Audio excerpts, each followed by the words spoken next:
네, 안녕하세요. 베트남 로우입니다. 오늘 지금 시간은 7시, 아침 7시에요. 눈이 땡땡 붓네요. 앞으로 여행 가기 바로 5일 전입니다. 5일 전에 지금 여러분께 이렇게 영상을 남긴 이유가 여러가지 고민들이 있어요. 첫 번째, 여행이라고 하기보다 나름대로 지금 이 코로나 사태, 그리고 호치민이 굉장히 현재 심각한 상황이에요. 그러다 보니까 지금이 아니면은 혹시나 지금 벗어날 수도 없을 것 같고, 차라리 지금 아니면 안 될 것 같아서 빨리 여행을 가려고 이렇게 구도를 잡은 거예요. 그리고 저는 나름대로 뭐 여행에 포커싱 맞추는 것보다 그 지역사회, 그리고 베트남 문화, 그리고 베트남 사람들, 그리고 선입견, 이런 것들을 좀 여러분들께 좀 깨드리고 싶었어요. 솔직히 저도 정확한 건 몰라요. 이게 선입견인 게 맞았던 건지 아니면은 너무 좋게 생각하는 게 맞는 건지, 여러 가지 좀 줄타기라고 있는 와중에 직접 눈으로 확인하고 여러분들께 이렇게 영상 생생한 정보를 전달해 드리면 여러분들이 좀 더 판단하기 쉬울 것 같기도 했고요. 그러다 보니까 과연 이거를 어떻게 이동하는 게 나을까? 그냥 버스 타고 가는 게 나을까? 아니면 그냥 걸어서 가는 게 나을까? 아니면 오토바이를 타고 거기까지 한번 가볼까? 첫 번째 지금 목적지는 아마 남부부터 시작할 것 같아요. 남부에 좀 여러분들께 안 알려진 지역 위주로 좀 돌아다녀 볼 거예요. 그동안 뭐 베트남 채널들 여러 가지를 다 봤는데 모두 다 좀 유명하고 관광지 위주로 다 돌아가 다니셨더라고요. 그러다 보니까 저는 좀 궁금한 게 많은 사람이에요. 그러다 보니까 이왕이면 오지 위주로 좀 돌아다녀 볼 생각이에요. 솔직히 지금 준비할 것도 많고 여러 가지가 있는데 이 내용을 처음부터 여러분들께 보여드리고 싶었지만 뭐 여러 가지 뭐 상황들도 있었고, 그런 와중에 그 동생하고도 얘기를 잘 해가지고 이렇게 제가 하고 싶은 거에 대해서 전폭적으로 지원해준다. 그리고 저의 꿈을 믿어준다. 그래서 마음 편하게 이렇게 다녀올 수 있게 되는 거예요. 그리고 최근에 뭐 일신상에 뭐 변화가 생겼냐 뭐 이런 말들을 말씀 많이 하시는데 뭐 변화된 건 없어요.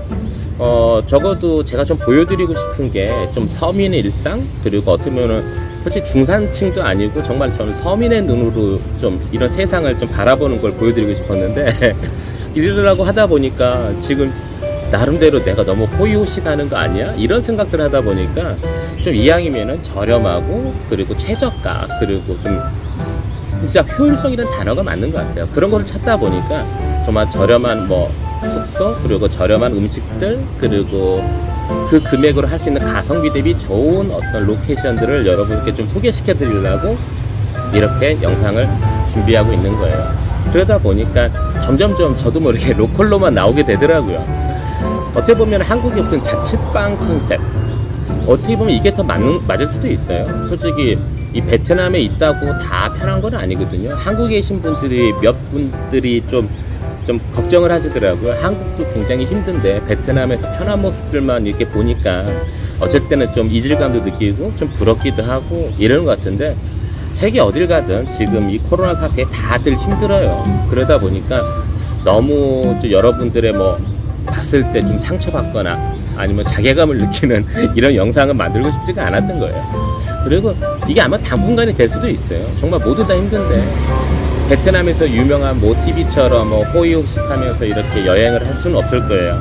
그렇지만 누구라도 나처럼 할 수 있는 컨디션의 여행을 좀 보여드리고 싶어요. 그리고 이런 눈으로 시장 조사도 할 수 있고, 그리고 간간히 이제 여러분들이 글을 남기면 제가 저 지역에 갔을 때 여러분들이 어떤 미션들도 수행할 수 있고, 이게 나름대로 저한테는 재밌을 것 같기도 하고요. 사실 저에게도 그렇게 시간은 많지 않아요. 사실 어떻게 보면 이것도 좀 무리해서 가는 거거든요. 그러다 보니까 갔다 와서 저는 나름대로 다시 이제 좀 뭐라고 해야 되나, 이 유튜버의 생존을 위해서 여러 가지 뭐 취업들도 해보고 일자리도 알아보고 이 속에, 이 코로나 사태 속에 살아나가는 모습을 여러분들께 좀 보여드리고 싶어요.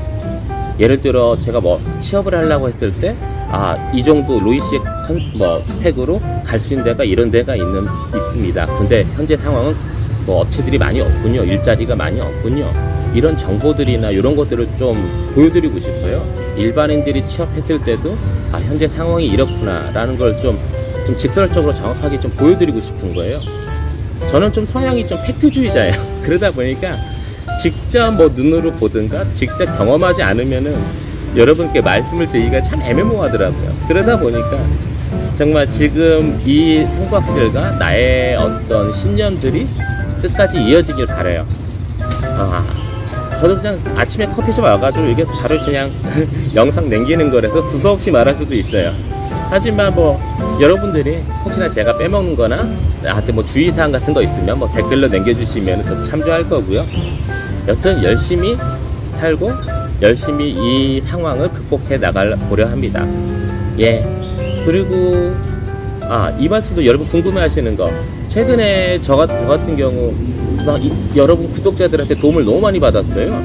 내가 뭐 필요하다 하면 어떤 정보도 알려주시고 이러는 와중에 고향 지인분도 만나게 돼서 저도 좀 황당하긴 해요. 저희 부모님 가게까지도 오셨던 분이 이 호치민에 있으셔가지고 그래가지고 그분 도움으로 집도 편안하게 구할 수 있었고, 그리고 여러 가지 좀 도움도 받아서 다시 한번 감사하다고 말씀 한번 전해드리고 싶고요. 그리고 특히 요즘에 이제 제가 떠난다고 걱정하는 동생도 있는데 걱정하지 말라고, 살아서 돌아올 수 있다고. 사실 많은 사람들이 걱정해요. 혼자서 과연 여행하는 게 위험하지 않겠습니까? 더구나 베트남 오지를 돌아다닐 거라고 하시는데, 근데 저는 일전에 6년 전에 처음에 베트남 왔을 때 3개월 동안 하노이에서부터 남부까지 걸어서 간 적이 있었어요. 저 회사 직원하고, 한국 직원하고.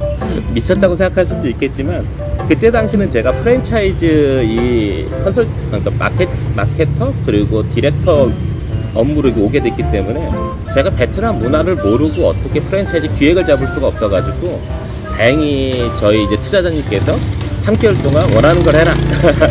그래서 저는 결정한 게 걸어서 한번 횡단을 해보겠다 해서 하노이에서부터 펀터가 아니죠, 까마오까지 걸어서 가본 적이 있어요. 이거를 한번 경험이 있기 때문에 그때 느꼈던 거, 그때 물론은 2명이었죠. 근데 그때는 아예 말도 못하고 문화도 몰랐기 때문에 오히려 지금은 혼자라도 저는 가능할까라고 예상하고 있고요. 지금 아마 그때 6년 전에 느꼈던 감성하고 지금 느끼면 더 많이 틀릴 것 같아요. 지금은 좀 더 편안하고 익숙하고, 베트남 사람들 표정들만 보더라도 이 사람들이 나한테 우호적이구나 아니구나 라는 거는 나름대로 이제 가늠도 할 수 있고요. 적어도 이제 언어도 조금 되고요. 그러다 보니까 여러분들 많이 기대해 주시고요. 한번 재미나게 영상 찍고 올게요. 실시간 방송도 중간중간마다 많이 올릴 테니까요. 여러분들 많이 참여해 주시길 바라고요. 그러면은 저는 오늘도 열심히 준비를 하고 또 간간히 이렇게 영상을 남길게요. 다음에 볼게요. 베트남 로이였습니다.